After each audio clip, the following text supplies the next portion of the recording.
de julho de 2023. E esta é a quarta reunião ordinária do Rotary Clube de São Paulo, ano rotário 2022-2023. Eu sou, como vocês sabem, Beth Torres, protocolo desta reunião. E agradeço a presença de todos. E peço um instante da sua atenção, por gentileza. Quero informar que esta reunião está sendo gravada e imagens serão veiculadas em nossas mídias sociais. Por questão de protocolar e pela organização deste evento, mantenham seus microfones desligados e utilizando o chat para perguntas. Visitantes, autoridades e convidados, registre sua presença identificando seu nome no chat, e-mail, celular e de quem é convidado. Após o encerramento oficial desta reunião, a sala ficará aberta para confraternização por 5 minutos. E o Rotary Clube de São Paulo deseja a todos uma excelente reunião. Presidente Roberto. Muito obrigado pela precisão do seu protocolo, Beth Torres. Eu vou pedir para a Márcia ou para a Isabelle para que percutam o sino lá na nossa sede em Higienópolis.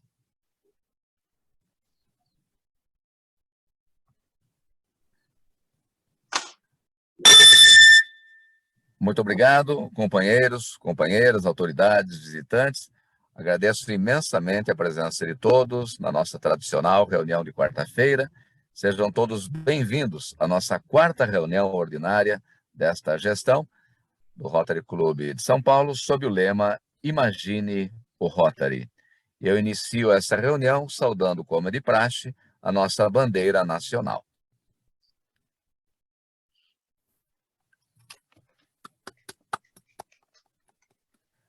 Muito obrigado, e lembrando que do que nós pensamos, dizemos ou fazemos. Lembrando sobre a prova quádrupla. Sempre é bom estarmos atentos sobre o que nós fazemos, dizemos ou pensamos. É a verdade? É justo para todos os interessados? Criará boa vontade e melhores amizades? E quarto, será benéfico para todos os interessados? Pois bem, isso é o que devemos pensar. Eu passo a palavra para a nossa protocolo Beth Torres para que apresente o mini currículo da nossa prezada companheira e palestrante e especialista no direito, Andréa Pucharles. Por favor, Beth. Com muito prazer. Andréa Gardano Pucharles Giroldo.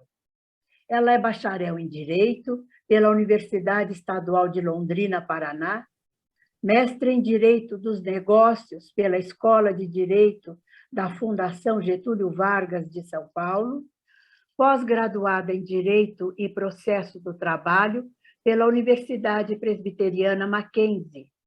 Ela é membro do Conselho Jurídico do Sindicato da Indústria da Construção Civil de São Paulo, da Comissão de Compliance da OAB de São Paulo e da Rede Internacional Cielo Laboral. Membro do Conselho Fiscal da Associação Paulista de Relações e Estudos Sindicais e é advogada militante há quase 30 anos. Belo currículo. Muito bem. Muito obrigado, companheira Beth. Antes da apresentação da palestra, nós queremos reiterar que as perguntas poderão ser enviadas pelo chat e faremos, então, o encaminhamento para as respostas em seguida. Eu dei uma invertida aqui na nossa programação do protocolo e deixei alguns avisos para serem feitos agora. Por exemplo, de que todos devem estar atentos para a visita do governador, que será dia 17 de agosto. Nós teremos a nossa próxima reunião, dia 3 de agosto, presencial. Aí teremos a do dia 10 virtual e a do dia 17 com a presença do governador.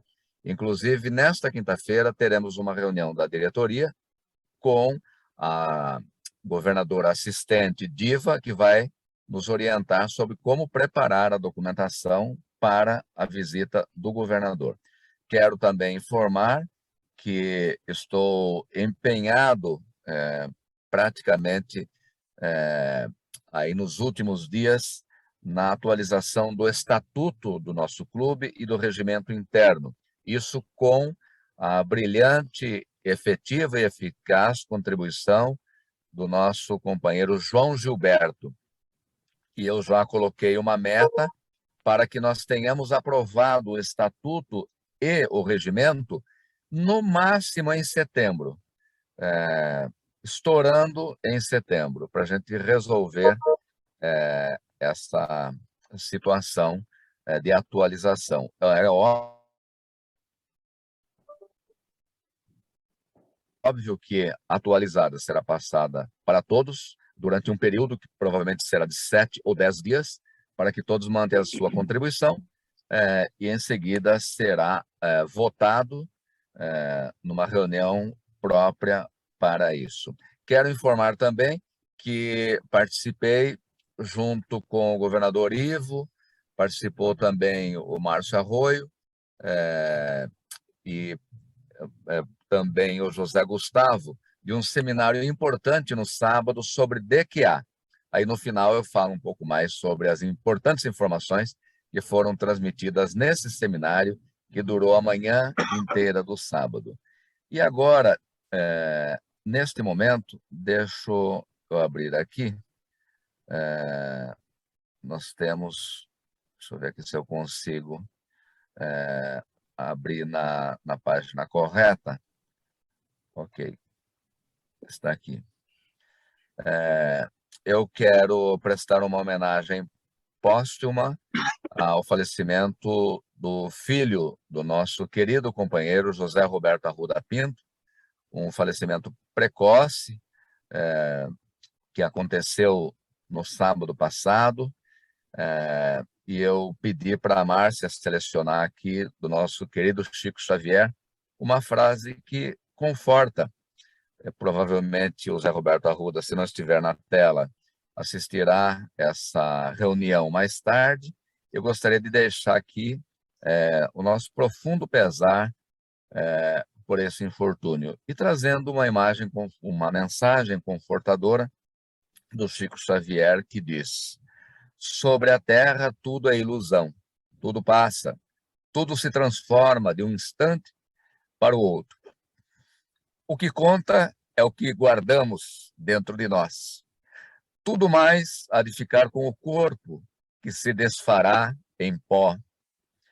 Devemos aceitar a chegada da chamada morte, assim como o dia aceita a chegada da noite, tendo confiança que em breve, de novo, há de raiar o sol. Chico Xavier. Eu peço a todos um minuto simbólico de silêncio neste momento pela alma do filho do nosso querido José Roberto Arruda Pinto, e as condolências à família, aos amigos e a todos que sentiram esse baque na semana passada.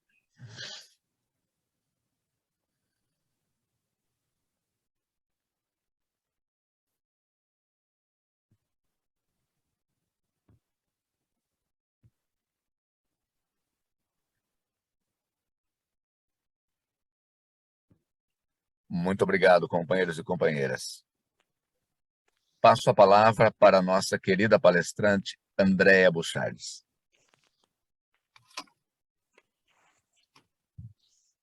Obrigada, presidente Roberto. Falar sobre direito é um pouco chato, né, gente? Para quem não atua aí no direito realmente. Então, eu procurei aí na palestra de hoje trazer um pouco mais de elementos para vocês em relação a dados históricos, porque o direito do trabalho ele nasce e ele evolui a partir dos movimentos sociais. Então, a gente tem que dar uma olhada para trás, dar uma olhada para a história, para a gente entender o que vai ser do futuro do direito do trabalho. Entendendo o passado e como nasceu o direito do trabalho, a gente vai conseguir melhor aceitar esses desafios e entender como solucioná-los. Vocês estão enxergando a tela? Está compartilhada corretamente? Ok, obrigada.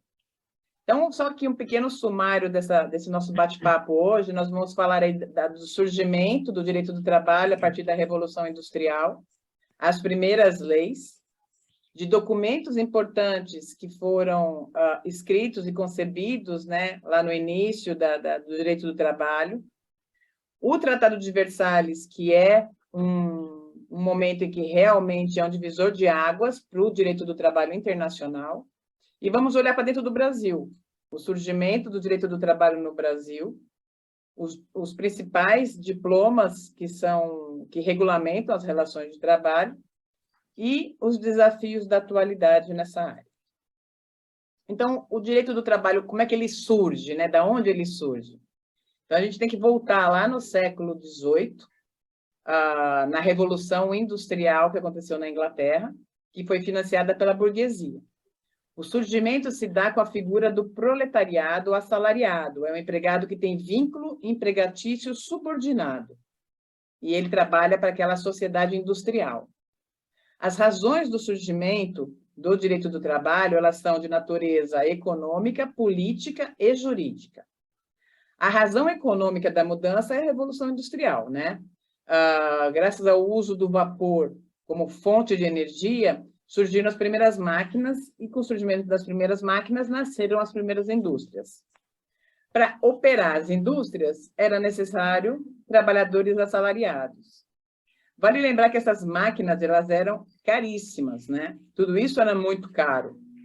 Então, havia a necessidade de que trabalhadores estivessem operando essas máquinas 24 horas por dia, para que valessem o custo do investimento dessas máquinas. No plano político, o que levou ao surgimento do direito do trabalho foi a mudança do Estado liberal para o neoliberalismo. O Estado liberal pregava uma ordem econômica autorreguladora, na qual o capitalista podia impor livremente as obrigações, sem a interferência do Estado. Já no neoliberalismo, surge uma onda de normas para disciplinar as relações de empregado e empregador, impondo certos limites ao empregador e alguns privilégios, as pessoas chamam de privilégios, para os trabalhadores.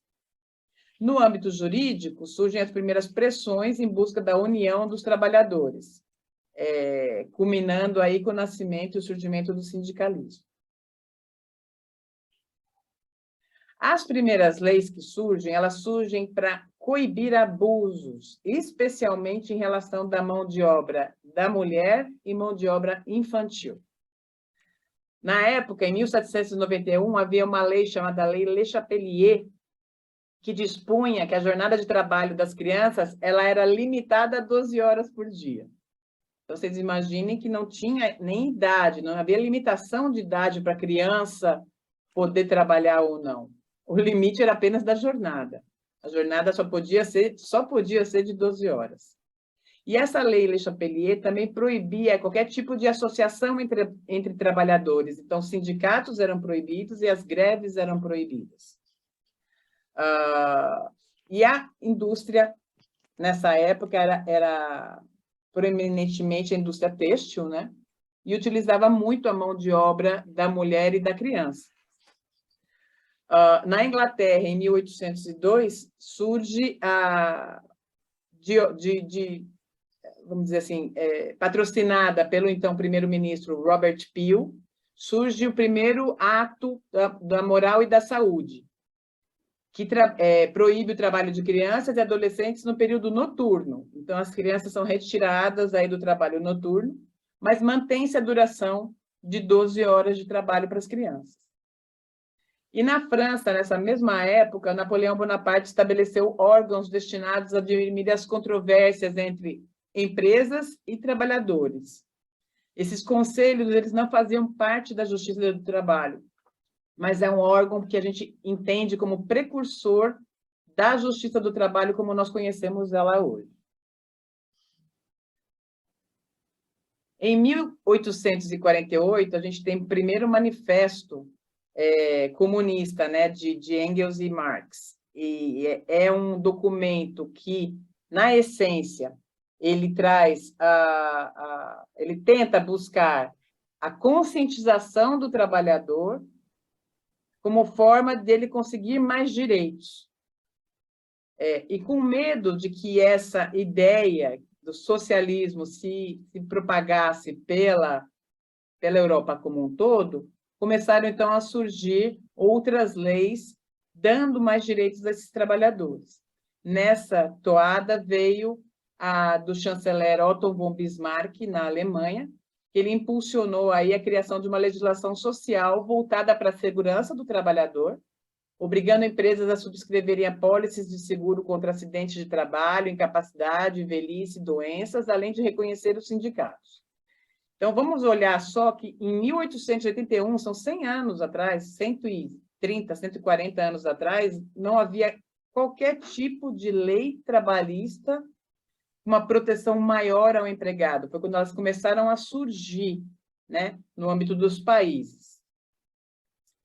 A encíclica do Papa Leão XIII também traz, a Rerum Novarum, ela também traz aí questões relacionadas à preocupação da Igreja com o direito dos operários em face do poder do capitalismo, mas ela nem apoiava um e nem apoiava o outro. Ela tentava conciliar as questões dos trabalhadores com o capitalismo. Então, nem o capitalismo irrestrito era bom, mas nem uma sociedade socialista seria boa. Então, ela rejeitava o socialismo.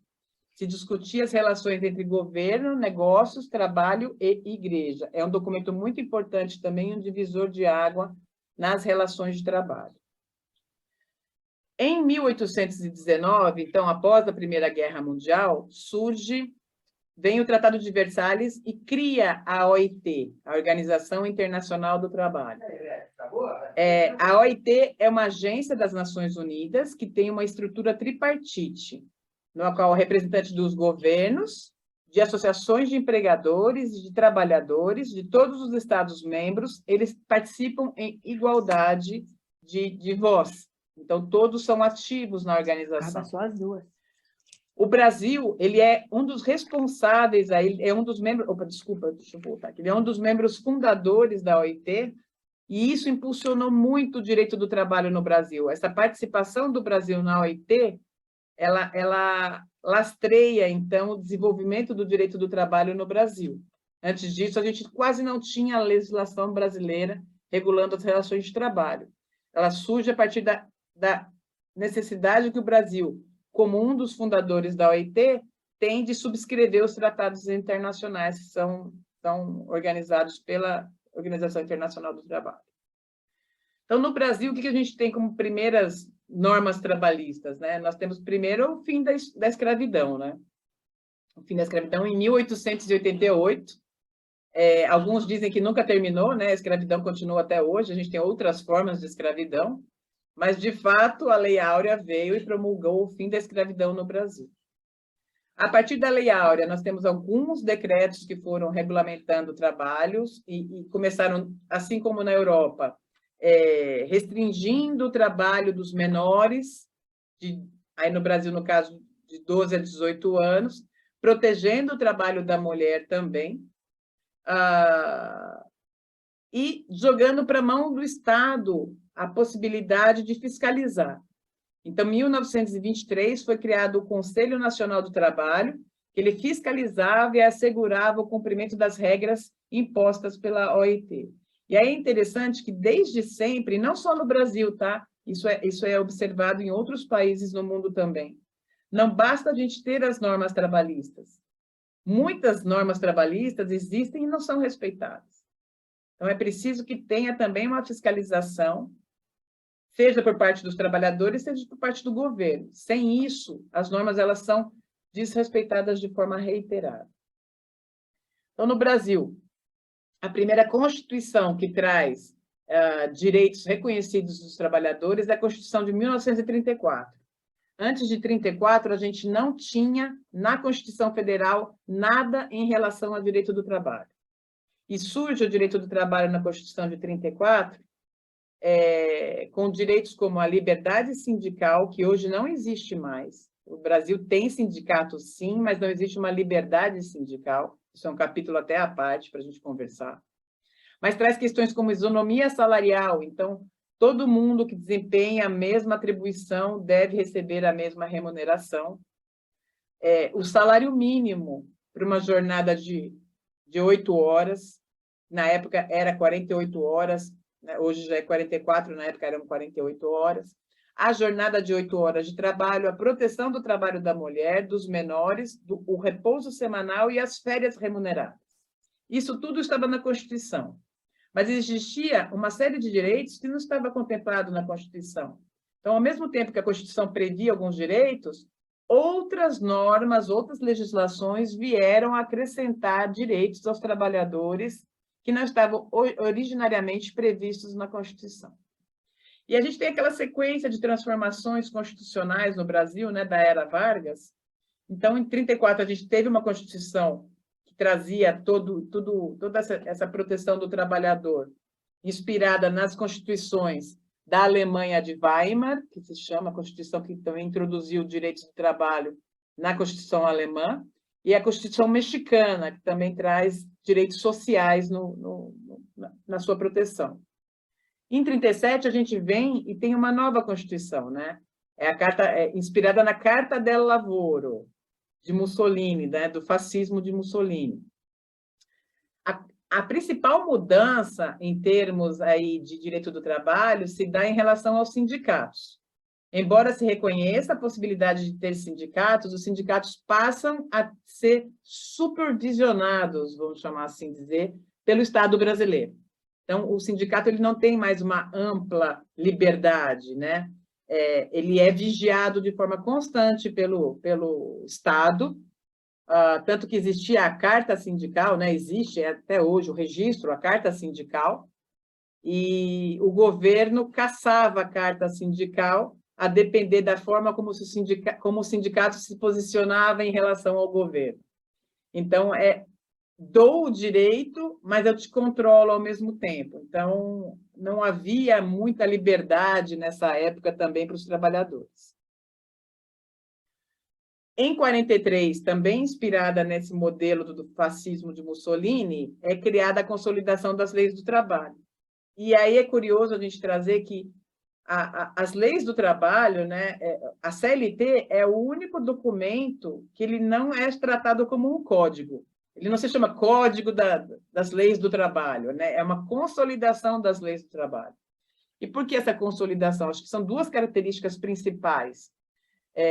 Uma delas é que houve uma sistematização. Então, pegou-se várias leis que estavam esparsas e soltas e jogaram dentro de um código. E aí, por isso, eu não posso chamar de código, porque essas leis já existiam. Elas não foram criadas.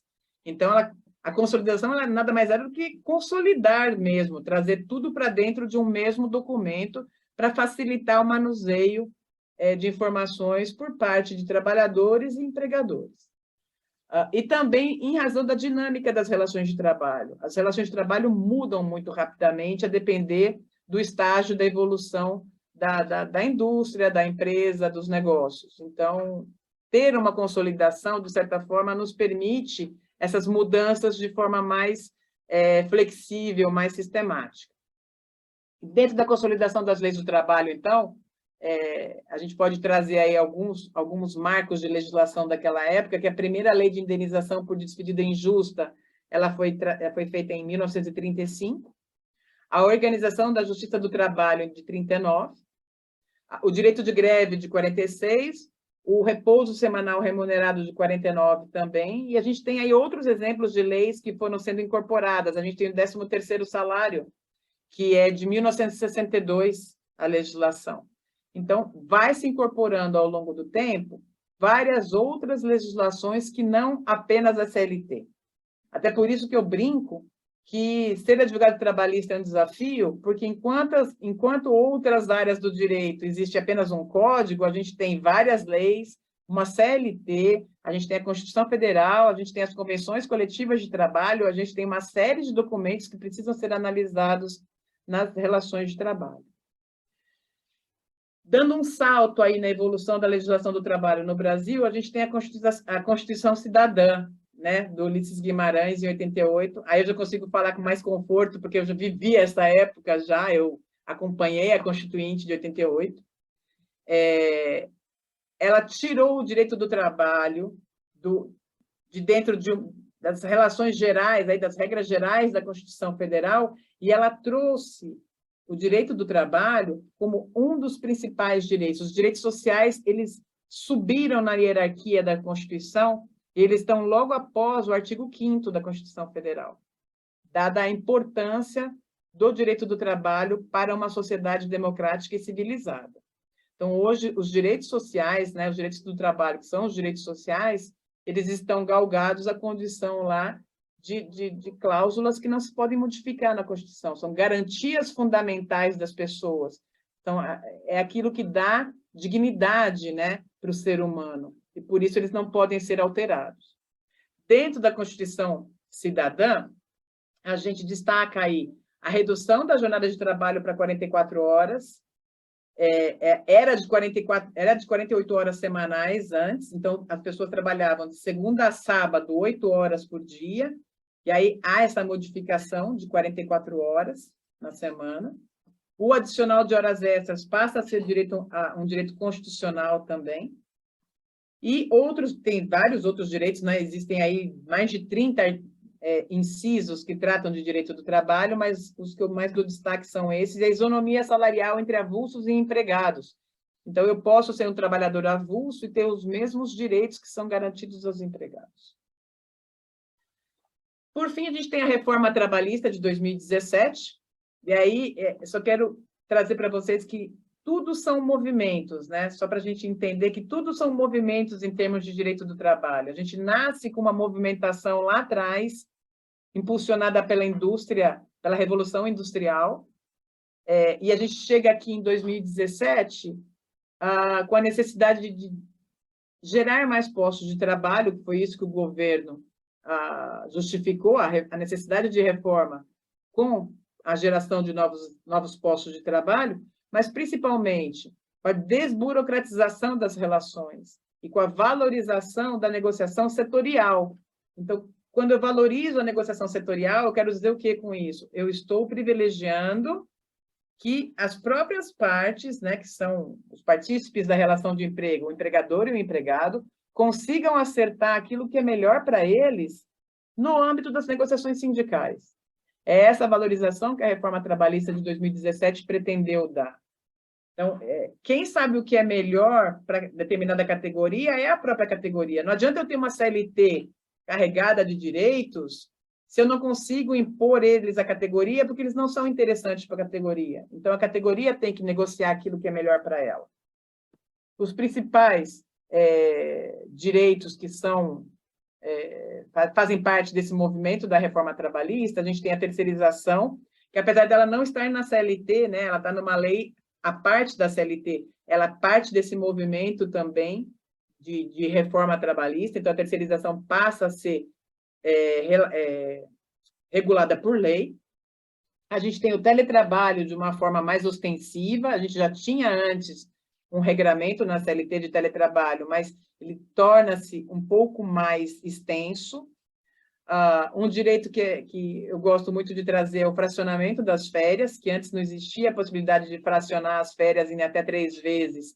E isso vem de um movimento dos próprios trabalhadores que querem e que pedem que isso aconteça. A gente tem o fim da contribuição sindical obrigatória, aqui nesse momento também da reforma trabalhista, e até um contrassenso, né? Porque se eu pretendo valorizar a negociação sindical, como é que eu posso valorizar a negociação sindical no momento que eu enfraqueço o sindicato se eu tiro a fonte de renda deles? É uma questão que a gente precisa evoluir ainda também. E o acordo diretamente entre empresa e trabalhador.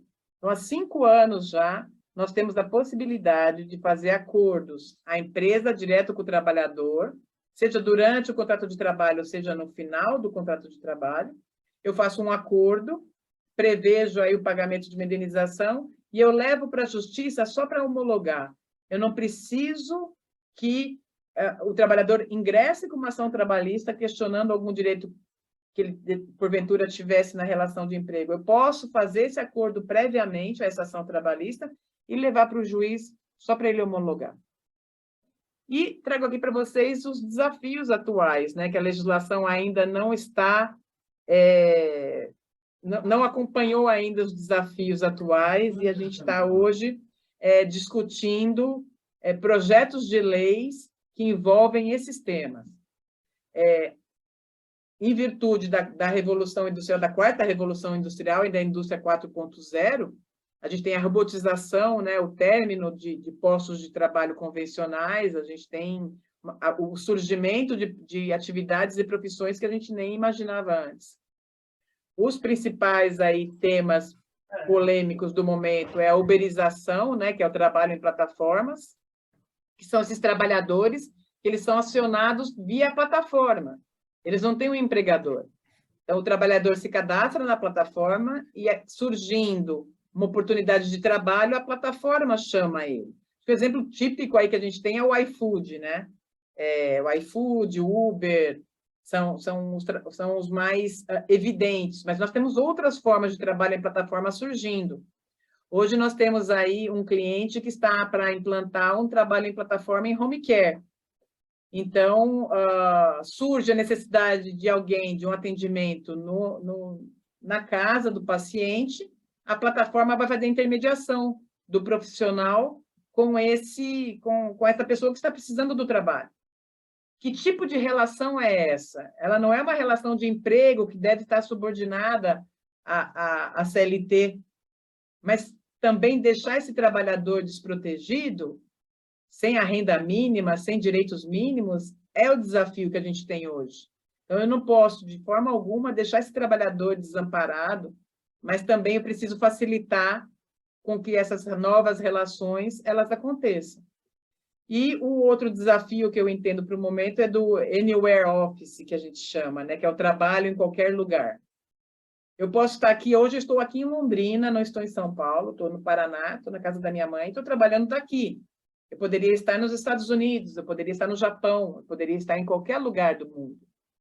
Mas como eu faço para adequar isso com a realidade que nós temos de uma CLT extremamente rígida e que demanda que eu trabalhe 8 horas por dia? E se eu não trabalhar 8 horas por dia, o meu empregador pode descontar as horas. Como é que eu faço para regulamentar essas questões? Eu preciso ter, infelizmente, para isso a gente precisa ter legislação. Seja para assegurar o direito do trabalhador, seja para garantir que o empregador tenha segurança jurídica no que ele está fazendo também. Então, esses são alguns desafios que a gente tem agora com essa revolução que está acontecendo. E, de novo, só para relembrar, nós temos aí os movimentos sociais que são precursores sempre da legislação trabalhista. A legislação trabalhista ela nunca vem antes do direito acontecer, né? Antes da revolução social acontecer. Ela vem a reboque de uma revolução. Então, ao mesmo tempo que a gente está vendo essa revolução acontecendo, a gente também está trabalhando para que a legislação venha e, de certa forma, regulamente essas questões aí nas relações de trabalho. Bom, gente, era isso que eu tinha para falar hoje para vocês. Fico à disposição, agradeço. É um tema árido, direito é meio chato, por isso eu quis trazer um pouco de contexto histórico, e acho que o bom profissional do direito do trabalho, ele precisa estar sempre antenado com um pouco de sociologia. A gente tem que entender o social para poder amparar os nossos clientes aí no dia a dia do trabalho deles. Obrigada. Maravilha, muito bem, parabéns, Andréa Bucharles, por essa aula magna, fazendo um overview, trazendo um pouco de história, contextualizando a nossa situação. Parabéns. E eu abro agora para a fala da nossa presidente Carla Blanco Pousada, para fazer os comentários e também as primeiras perguntas, Carla, já que é da sua área. Obrigada, presidente Zé Roberto. Obrigada e saúdo a todos, em vista da minha ausência aí nas últimas semanas, né? Estava de férias, então queria saudar a todos e dizer que eu já estava com saudades. Obrigada, Zé Roberto, por me deferir a fala. Andréia, queria te parabenizar por essa brilhante apresentação, dizer que, para mim, você é uma das melhores advogadas trabalhistas da atualidade, de verdade, de coração, não estou falando para te bajular. Seu poder de síntese em trazer em 20 minutos toda a nossa história de direito do trabalho foi incrível. Então, por isso, meus parabéns e o meu respeito pela qualidade do seu trabalho, pela sua honestidade, e, enfim, pela sua sempre seu comportamento reto no direito do trabalho. De verdade, tenho você aí como um dos grandes nomes do direito do trabalho e minha admiração também. Eu queria que você falasse um pouquinho o que você acha, né? Eu já coloquei aí no chat, mas queria que você trouxesse um pouco mais duas questões, que são duas questões aí que também me deixam com um pouco de dúvida quando a gente tem que responder às consultas, né? O primeiro é o avanço prematuro do teletrabalho no mundo, né, por conta da pandemia. Então, de repente, uma coisa que ainda vinha engatinhando, que a gente fazia uma reunião que outra virtual, né? De repente, a gente teve todo mundo aí que trabalhava em escritórios e em casa, e isso, né, gerou algumas legislações muito prematuras, às vezes atrapalhadas. Então, eu queria que você fizesse um pouco um overview aí desse assunto teletrabalho. E o segundo, eu queria a sua opinião sobre essa situação de considerar o trabalhador do Uber, né, que é o trabalhador por aplicativo, como empregado em algumas decisões aí que já vem saindo. Então, são as duas questões que eu queria que você falasse um pouquinho para a gente. Obrigada, Carla. Todo carinho aí. Minha admiração por você também é recíproca, né? Você trabalhou com o grande mestre de direito do trabalho, então, super admiração. Só por você ter partilhado desses momentos com ele, já fico com inveja. Nossa, que saudades, né, professora Mari Mascaro, que, incrível que pareça, eu não sabia, ele foi o rotariano do Rotary Clube de São Paulo. Olha isso, né? As pessoas se encontram, a energia se comunica. Mas vamos lá, o teletrabalho, ele realmente foi... na verdade, as empresas tiveram que fechar as portas da noite para o dia e no dia seguinte está dentro de casa, né? Dentro da casa das pessoas. E aí nós temos algumas questões que vieram a reboque dessa movimentação, né, tão brusca.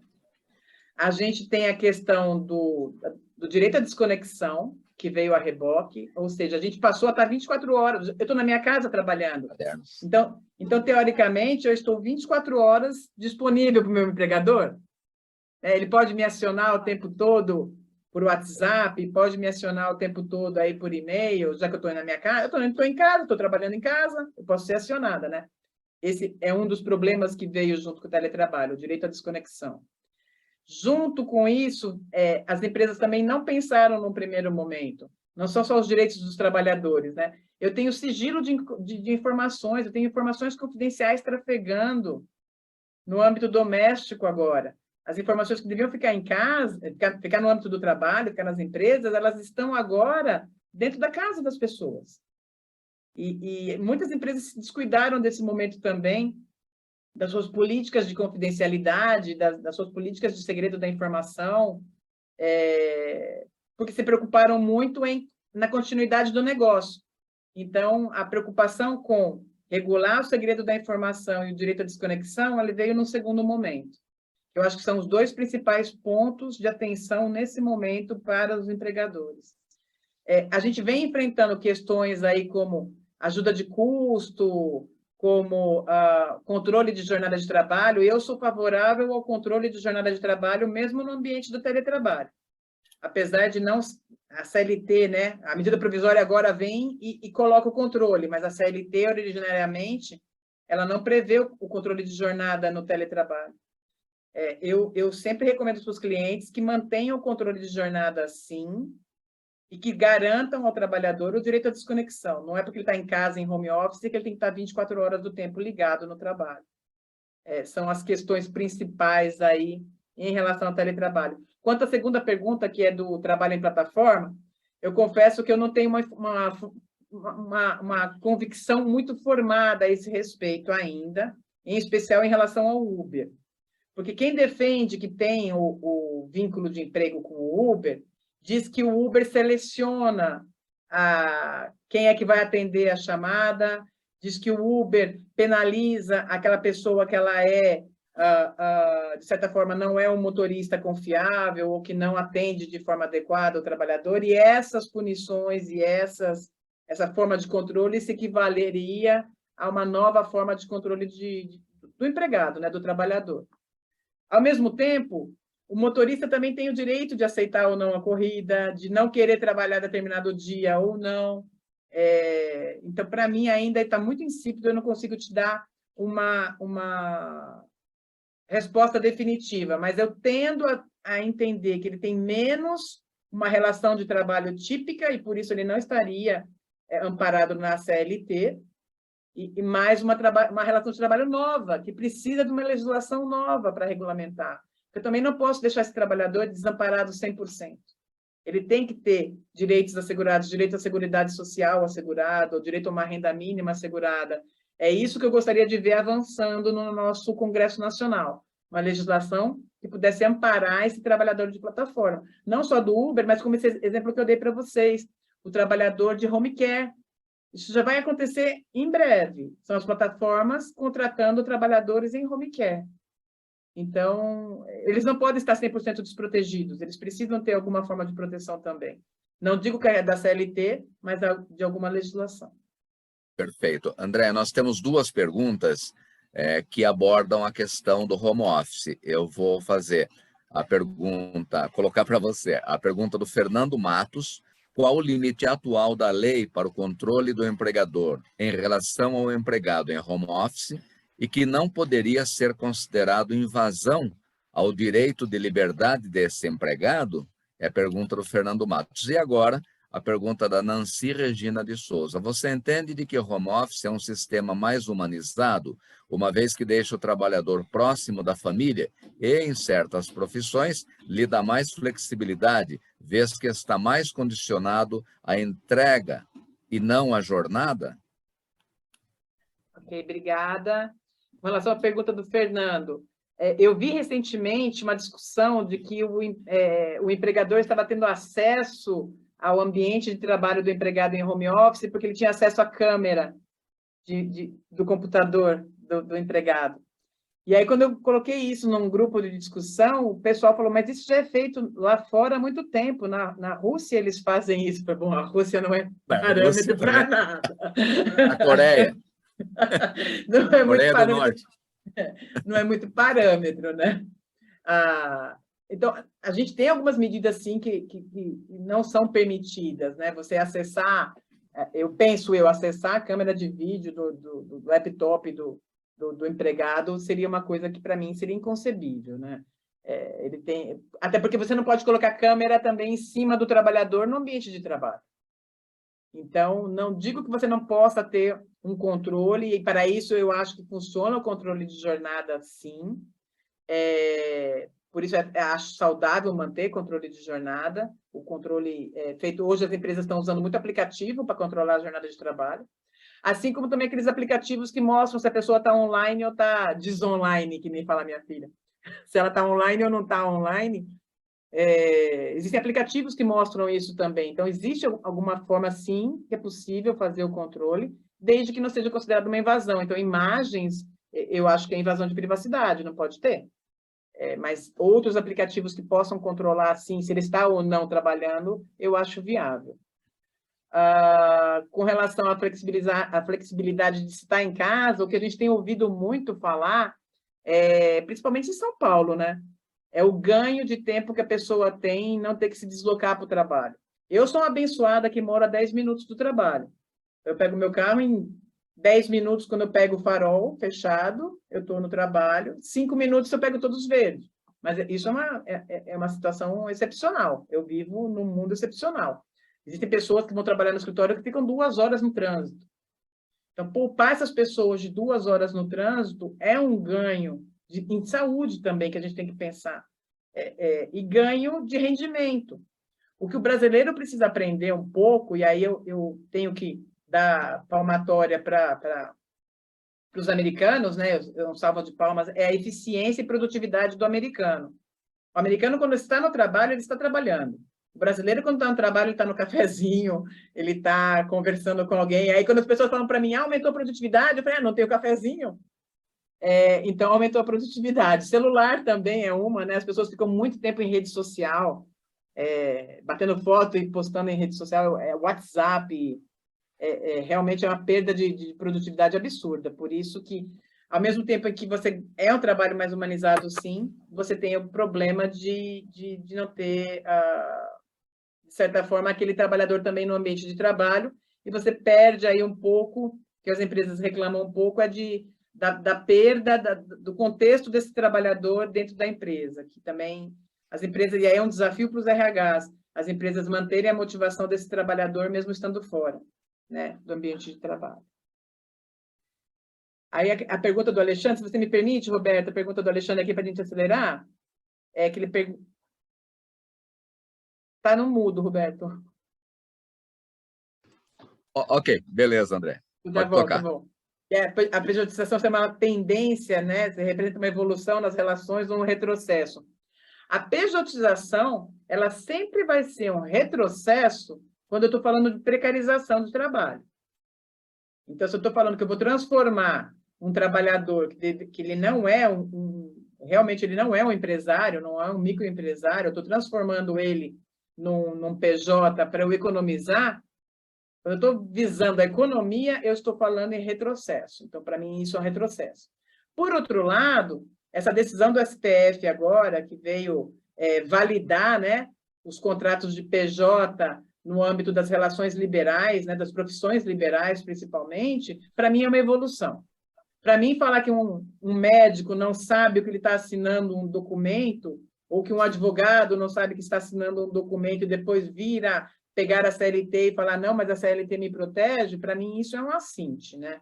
A gente precisa valorizar a palavra do ser humano e o compromisso que ele assume. Então, se eu estou assumindo que eu vou ser um prestador de serviços, e aí, lógico, eu não vou ter as características da relação de emprego, né? Eu vou ser um prestador de serviços mesmo. Eu ter isso garantido, de que isso não vai ser depois reenquadrado numa relação de emprego, para mim é um avanço que o STF deu nas relações de trabalho. Perfeitamente. E tem uma outra questão, Andréa, que eu pessoalmente presenciei com um cliente, que era uma cooperativa de produção. E olha só que interessante, você acabou de falar da má-fé, né? E acontecia isso lá, quer dizer, a pessoa entrava como cooperado, assinava todos os documentos como cooperado, depois entrava na Justiça do Trabalho dizendo que tinha sido enganado e queria receber como funcionário de CLT. Aí, imagine a confusão que deu, né? É um problema, as cooperativas são um problema. Elas são criadas no governo Fernando Henrique, né? Veio aquele avanço do cooperativismo no governo Fernando Henrique, e depois veio o governo Lula e acabou com as cooperativas. Porque havia uma ordem no governo do Lula, e aí eu posso falar porque eu vivenciei, eu advogava para algumas cooperativas nessa época, veio uma ordem de eu preciso de carteiras anotadas. Então, a ordem era acabar com todas as cooperativas. E nisso, algumas cooperativas muito sérias acabaram embarcando nisso e perderam. E cooperativa séria é aquela cooperativa que tem a distribuição no final do ano, né? Que o trabalhador realmente ele faz parte, ele adere livremente, ele faz parte aí desse mecanismo, né? A cooperativa é um organismo vivo, né? Ele vai trabalhar conforme lhe convém também, e à medida que lhe convém, e tem as distribuições no final do período. Então, cooperativas sérias que faziam isso acabaram sendo eliminadas. Mas hoje a gente está observando a volta de algumas cooperativas, tá? Cooperativa na área da saúde a gente está vendo muito. Não vou nem falar de Unimed, né? A Unimed é uma cooperativa, gente. Olha que exemplo de cooperativismo que funcionou, né? A Unimed é uma cooperativa. E funcionou. Então, por que não outras cooperativas não possam funcionar também num sistema que não seja aquele... Porque a gente tem ou CLT ou nada. Não, a gente tem que ter outra coisa no meio do caminho. Não é ou tudo ou nada. É para isso que nossa sociedade precisa evoluir. E em relação à cooperativa, André, eu não sei se se eu vou falar a forma correta, mas tem muito cooperado que entra na cooperativa e ele fica muito feliz quando ela está dando lucro. E quando ela começa a dar prejuízo, aí eles falam, não, mas não tem nada a ver com isso. E eu tenho falado, claro que tem, você é sócio, então você é na dor e no amor. Exato. É aquela questão de não querer assumir a responsabilidade, né? Quando está tudo bem, eu vou indo, mas aí deu errado, eu não sou responsável por isso. Isso é uma falha que a gente enxerga em todo o sistema de trabalho, né? O empregado ou o trabalhador, às vezes, não se responsabiliza pelo trabalho como um todo, né? E isso não é só na relação de cooperativismo, não. A gente tem isso na relação de trabalho também, né? Só querem os ônus, só querem os bônus, não querem os ônus, né? É reflexo de uma legislação protecionista da era Vargas. Para mim, o corporativismo da era Vargas, ela cria esse trabalhador que não tem o compromisso, ele só tem os benefícios. Mas essa mudança de mentalidade, ela tem que ser feita na sociedade, enfim, conversa para botequim isso aqui, hein? É verdade, foi esticando, porque a conversa é muito boa. Infelizmente, já estamos com o horário estourando. Eu quero agradecer uma vez mais a sua brilhante apresentação e as brilhantes respostas, Andréa Bucharles. Parabéns, mais uma salva de palmas para você. Realmente uma professora do direito, nos deixando muito bem informados e orientados a respeito desse campo muito complexo e que muda a cada dia. 1 minuto para a sua fala final. Bom, então a gente vive um momento de desafios e o principal desafio que a nossa sociedade tem é de não se omitir. Eu acho que esse é o desafio principal. Nós não podemos nos omitir. Nós temos que ser participantes das mudanças.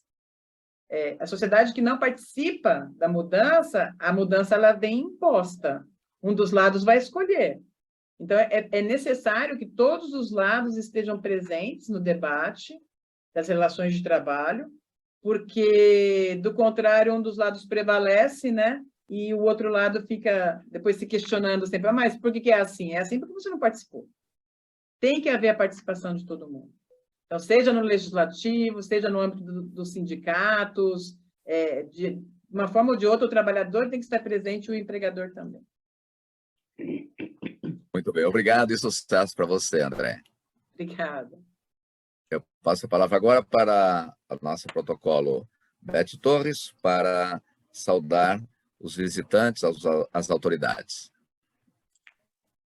Obrigada, presidente Roberto. E nós temos a grata satisfação de ter em nossa companhia o comendador De Rose, quem eu aprecio muitíssimo. E também nós temos como visitante a Amanda Rocha, que eu agradeço muito a presença. E nós tivemos hoje uma média de 25 participantes, e foi um número bom, e porque é via Zoom, não é? E eu quero, mais uma vez, parabenizar Andréa Bucharles pela excelente apresentação. Foi muito agradável, iria longe, horas e horas e horas. Muito obrigada. Obrigada a todos. Presidente José Roberto. Ok, eu que agradeço uma vez mais pela perfeição do seu protocolo, Beth Torres, sempre atenta aos detalhes, sempre observando na telinha aqui o que está acontecendo, e na semana que vem, além de observar tudo isso, a Beth vai observar in loco, como diziam os americanos, on-site, as mesas na nossa reunião presencial no dia 3 de agosto. Vai com ser o governador Hamilton, não é? Isso, vai ser muito bom a presença do governador Hamilton Medeiros da Silva, governador 2008-2009, vai falar sobre grupos de companheirismo. Olha que bacana, hein? Vai ser uma palestra muito interessante. Eu convido a todos para que estejam presentes na nossa reunião presencial. Vamos também transmitir pelo celular, vamos ver como é que fica. Eu já fiz um ensaio ontem, o ideal seria se tivessem câmeras e tal, mas vamos fazer com os celulares, para quem não puder vir, obviamente, e também para de outros clubes que queiram acompanhar, porque o tema também é interessante. Vamos fazer a transmissão via Zoom, mandando convite para todo mundo e depois disponível lá no YouTube. Muito bem, eu gostaria de aproveitar essa oportunidade também para agradecer demais a grande resposta que nós tivemos. Eu postei um dia à noite sobre a campanha do Imagine o Rotary com a oferta do colar e do pingente, que são obras da Camila Klein, e que estão à disposição de todos os associados, não associados, amigos, parentes. Além de ser uma joia que no mercado custaria no mínimo o dobro, é uma oportunidade de contribuir com a campanha Polio Plus. Eu conversei ontem com a Débora Peretti, presidente do Rotary Clube São Paulo Aclimação, que idealizou essa campanha, e o clube, estando à frente das encomendas, nós destinaremos, então, para cada compra, ou só do colar ou do conjunto, R$ 90 para a Polio Plus. E olha que interessante, cada R$ 90 dá para comprar 72 doses da vacina polio. Então, olha que ação interessante. Quer dizer, você vai ter uma joia para usar ou para dar de presente, num preço fantástico, e não precisa nem falar da Camila Klein, que é uma designer famosa, conhecida, só dá um Google aí, Camila Klein com K, e você vai estar colaborando com o nosso clube, que nós temos a meta com a Polio Plus e também com a Fundação, e vai estar oferecendo, então, R$ 72, 72 doses de vacina para a Polio Plus. Então, eu quero agradecer porque eu vi lá, em 12 horas, nós tivemos 14 pedidos. Muito legal. Eu vou postar novamente no nosso grupo de associados, porque o prazo, para quem não fez o pedido ainda, do colar e do conjunto, é até sexta-feira, até depois de amanhã. Aí, a presidente da Aclimação vai fechar o pedido, mandar lá para a Camila Klein, e deve demorar aí 3 semanas para chegar, e aí sim é que iremos, então, fazer o recebimento de quem fez a encomenda. Então, muito ótima essa resposta que os companheiros e as companheiras tiveram nesses últimos dias, né? Acho que foi no final de semana, e lembrando que a compra pode ser feita por amigos, por parentes, tal, para a gente fazer aí uma campanha muito bonita, porque no total ela vai encomendar 1.000 peças. Então, aqui só do Rotary Clube São Paulo nós já temos 14, provavelmente chegaremos a próximo de 20, essa é a nossa meta, e aí juntando outros clubes, nós vamos chegar aí a 1.000, porque é uma campanha do distrito, né?